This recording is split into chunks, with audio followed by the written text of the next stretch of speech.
अस्सलाम वालेकुम जी। अस्सलाम वालेकुम वरहमतुल्लाहि वबरकातुहू। एक बुजुर्ग थे, बताया करते थे कि कोई बंदा जब गरीब होने लगता है ना, ये गौर से सुनिए मेरी बात आपने, आपके वजीफों को जो ना कामयाब करने की जड़ है ये जो मैं आपको बताने लगा हूं। अब देखें, आप कई बार इस तरह होता है कि आप होते अमीर ही हैं लेकिन फिर भी ज़रूरतें पूरी नहीं होती। ऐसा क्या होता है? लाजमी लाजमी कमेंट में मुझे आपने बताना है। और वैसे भी कमेंट किया करें, अपना नाम शहर का नाम बताया करें ताकि हमारी आपस में अच्छी बात मैं अगर ना भी जवाब दूं तो मैं आपके कमेंट इंशाल्लाह देखता हूं। अच्छा जी, एक बुजुर्ग फरमाया करते थे कि जब बंदा गरीब होने लगता है ना, जब बंदा दुख में आने लगता है, जब बंदा तकलीफों में आने लगता है तो फिर क्या होता है पता है?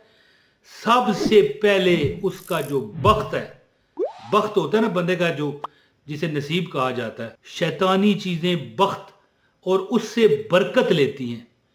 और इसका एक ख़ास वक़्त होता है, याद रखें। अब देखें, मैं मिसाल देता हूँ।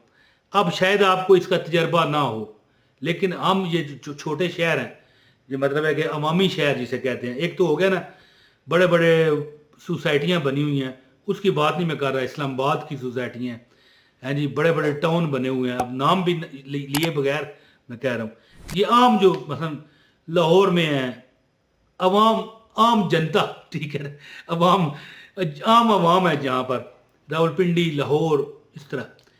यहाँ पर ज़्यादा कई बार इस तरह होता है, सरकारी तौर पर एक ट्रक आता है, देखें ना, जिसमें आटा लगा होता है, भाई क्या है जी ये सस्ता है ये ले लें।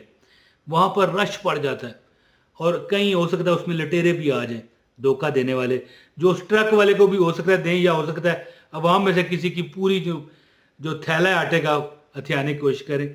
लेकिन ये कब होता है? जब रश पड़ता है।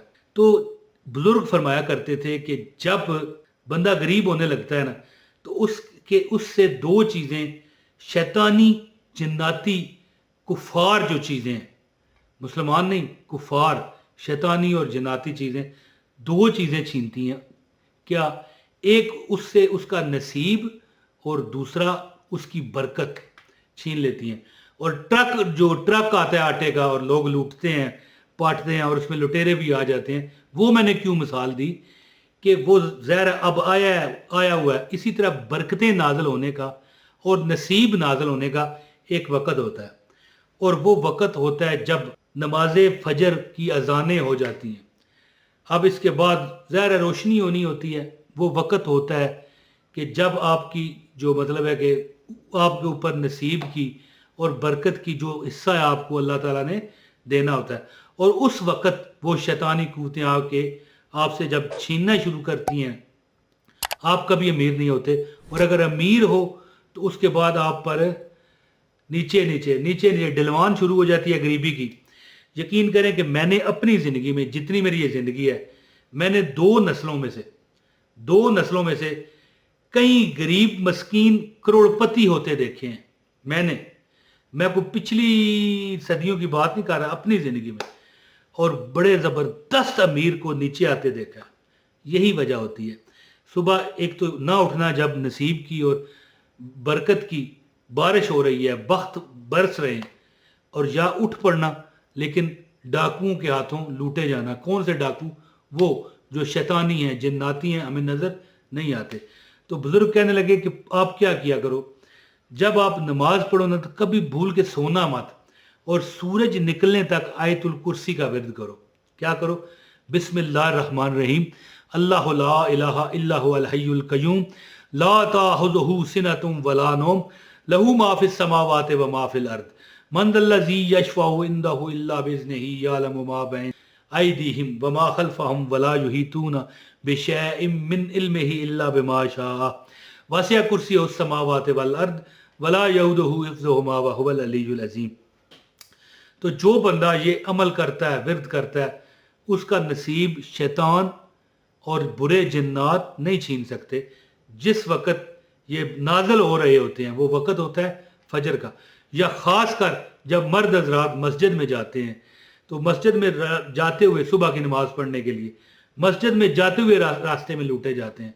बल्कि वो बुज़ुर्ग कहते हैं कि जब एक बंदे को उन्होंने अमल बताया था ना, तो वो साहिब नज़र बंदा था, لیکن کسی مشکل کی وجہ سے ان بزرگوں کے پاس وظیفہ پوچھنے آ گیا. تو جب وہ جا رہا تھا مسجد میں تو اس نے دیکھا کہ اس کے ارد گرد کوئی اندیکھی مخلوق ہے جو اس کی طرف بڑھنا چاہتی ہے، لیکن یہ پڑھ رہا ہے اللہ لا الہ الا هو الحی القیوم، یعنی پوری آیت الکرسی، اور وہ بڑھتے ہیں، ان پر آگ کا ایک گولا پڑتا ہے اور وہ پیچھے بھاگ جاتے ہیں، واپس چلے جاتے ہیں. تو اسی طرح جو بندہ نماز عصر کے بعد، ٹھیک ہے جی، نماز عصر کے بعد جو بندہ یہ وظیفہ کرے گا انشاءاللہ تعالیٰ اس کے نصیب میں بھی 4 چاند لگا دیے جائیں گے. اب میں آپ کو عمل بتاتا ہوں. ایک لائک کریں، چینل پر نئے ہیں سبسکرائب کریں، کیونکہ ایسی ویڈیو جو کہ اجازت والی اور فری ہوں یہ میں ہی دیتا ہوں. تو دوستو اب عمل سنیں، ایک کمنٹ لازمی کیجیے گا. تو عمل یہ ہے کہ جو بندہ صبح اٹھے نا، نماز فجر پڑھنے کے بعد سوئے نہیں. یاد رکھیں کہ بڑی بڑی دنیا میں نے غریب ہوتی دیکھی ہے جو سو جاتے ہیں. آپ دن کو سوئیں نا جی، قیلولہ کریں جو سنت رسول ہے. اب بندہ کہے کہ یار میں اگر نہ سویا تو پھر میں کیا کروں گا، پھر تو میں تھک جاؤں گا. تو دن کو جو بندہ آدھا پونا گھنٹہ سو جاتا ہے اس کو رزق بھی ملتا ہے، دولت بھی ملتا ہے، پیسہ بھی ملتا ہے، اور زندگی کی سنت رسول پر عمل کرنے کی ثواب بھی ملتا ہے، اور زندگی کی صحت ملتی ہے. دن کو قیلولہ کریں. اور جو بندہ صبح جاگتے ہوئے فجر کی نماز کے بعد پڑھ آتا ہے، ہاں اگر گھر سے باہر نکلنا ہے نماز مسجد میں پڑھنے کے لیے یا کوئی اور کام ہے تو پھر آیت الکرسی پڑھتے جائیں. وہ وقت ہوتا ہے جب آپ پر نصیب نازل کیا جاتا ہے، آپ کے بخت اتارے جاتے ہیں، آپ کے جو آپ پر برکتیں ہیں وہ برکت جب ختم ہوتی ہے جتنا مال ہو ختم ہو جاتا ہے یا پورا ہی نہیں پڑتا. آپ پر وہ برکت ڈالی جاتی ہے جو شیطان جلن حسد کی وجہ سے آپ تک پہنچنے نہیں دینا چاہتا. اس وقت لازمی پڑھیں. اور خواتین گھر میں پڑھیں، جب نماز فجر ادا کریں اس کے بعد ایک ورد کریں، پڑھتی رہیں حتیٰ کہ دن آ جائے. اور نماز عصر کے بعد جو بندہ 27 مرتبہ ٹوٹل 27 مرتبہ آیت الکرسی کا ورد کرے گا، اللہ کی ذات اس کے جناب اللہ کی جناب سے آپ کی ہر حاجت تمنا پوری ہوگی. اور جو بندہ یہ عمل کرتا ہے اس پر رزق کی بارش ہوتی ہے، کیونکہ جب اس کا بخت اس کے پاس ہے، جب اس کا نصیب اس کے پاس ہے، جب اس کا جو برکت والا اللہ تعالیٰ نے عطا کیا تھا اس کو، جو مطلب ہے کہ اذن وہ اس کے پاس ہے، تو پھر اس کے پاس جب برکت ہونا، میں کہتا ہوں ایک مکان ہو خالی اور اس میں وہ 2 بندے رہ رہے ہوں، ایک بندہ رہ رہا ہو، 5 بندے رہ رہے ہوں، کچھ بھی نہ ہو کھانے کو، برکت ہونی چاہیے اس گھر میں. کبھی اس گھر میں کچھ نہ ہونے کے باوجود لوگ بھوکے نہیں رہیں گے. ٹھیک ہے، کبھی آپ دیکھ لیجئے گا کئی دنیا آپ کو نظر آئے گی ایسی. تو مختصر بات یہ ہے کہ نماز عصر کے بعد 27 مرتبہ آیت الکرسی پڑھنے کی عادت نہ صرف بنائیں، دوسروں کو بھی بتایا کریں تاکہ لوگوں کا بھی فائدہ ہو. اور نماز فجر کے بعد نہ سویا کریں بلکہ آیت الکرسی کا ورد کیا کریں، کیونکہ اس وقت بخت، نصیب، برکت کے اترنے کا وقت ہوتا ہے. اور جو لوگ باہر بھی جائیں نماز پڑھنے کے لیے پڑھتے ہوئے جائیں، اور جو گھر میں ہوں وہ ان کو چاہیے کہ نماز کے بعد یہ ورد کریں. اور یہ وہ وقت ہوتا ہے جب لعین شیطان اور لعین جنات، ناری جو جہنمی ہیں، وہ آپ سے یہ چیزیں چھینتی ہیں تاکہ آپ تک خیر نہ پہنچے. تو عمل کریں، 27 مرتبہ نماز عصر کے بعد اور فجر کے بعد بغیر گنے پڑھیں. اللہ پاک آپ کی ہر حاجت پوری فرمائے گا. بہت شکریہ جی. السلام علیکم ورحمۃ اللہ وبرکاتہ.